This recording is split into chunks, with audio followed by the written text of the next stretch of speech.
Before cathedrals, before churches, before theology was written into doctrine, there was a temple, so sacred, so precise, that Scripture says heaven itself responded to its completion. This was the Temple of Solomon. Not just a building, but a meeting place between God and humanity. A structure designed to house divine presence, and a blueprint that still echoes through sacred architecture today. King Solomon, son of David, ruled during Israel's golden age.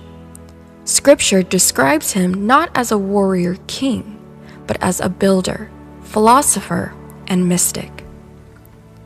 Give your servant, therefore, an understanding mind, to discern between good and evil. God responds not by granting wealth or power, but wisdom. And from that wisdom came the temple. The Temple of Solomon was built in Jerusalem and described in meticulous detail in 1 Kings 6-8 and 2 Chronicles 3-7. It was divided into 3 sacred zones. The outer court, symbolizing the realm of humanity. The holy place, the realm of priesthood and ritual. The Holy of Holies, the realm of God Himself. At the center of the Holy of Holies sat the Ark of the Covenant. There I will meet with you, and from above the mercy seat I will speak with you. The temple wasn't symbolic only, it was believed to be inhabited. When Solomon completed the temple, Scripture records a moment unlike any other. The priests could not stand to minister because of the cloud, for the glory of the Lord filled the house of the Lord. This cloud, called the Shekinah, represents God's manifest presence. The temple functioned as a conduit, not a monument.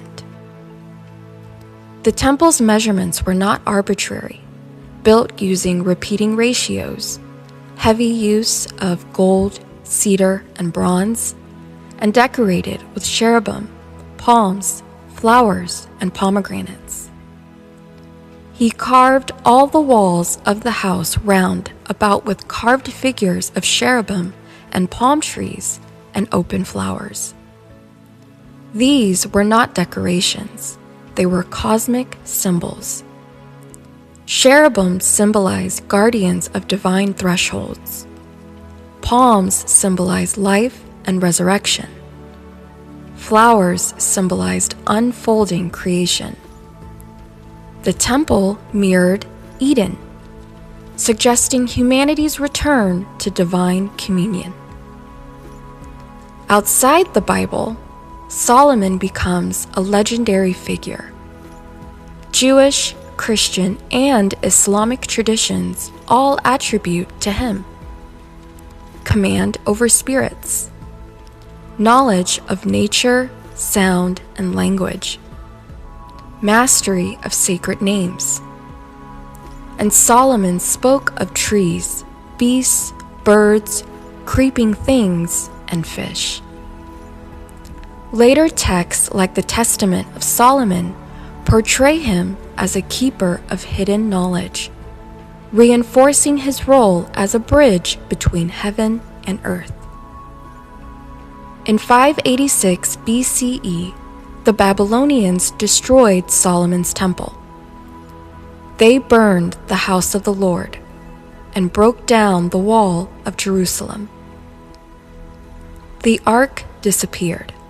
The glory departed. The blueprint was lost. And yet, the idea of the temple never died.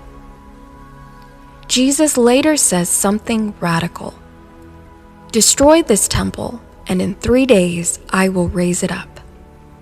Scripture then clarifies, he was speaking of the temple of his body.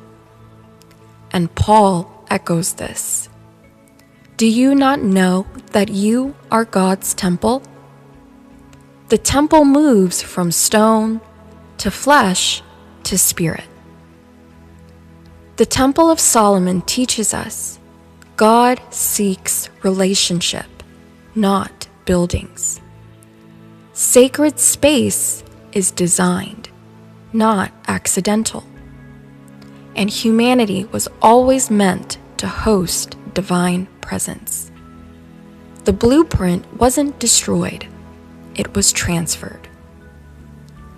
The Temple of Solomon was never about gold.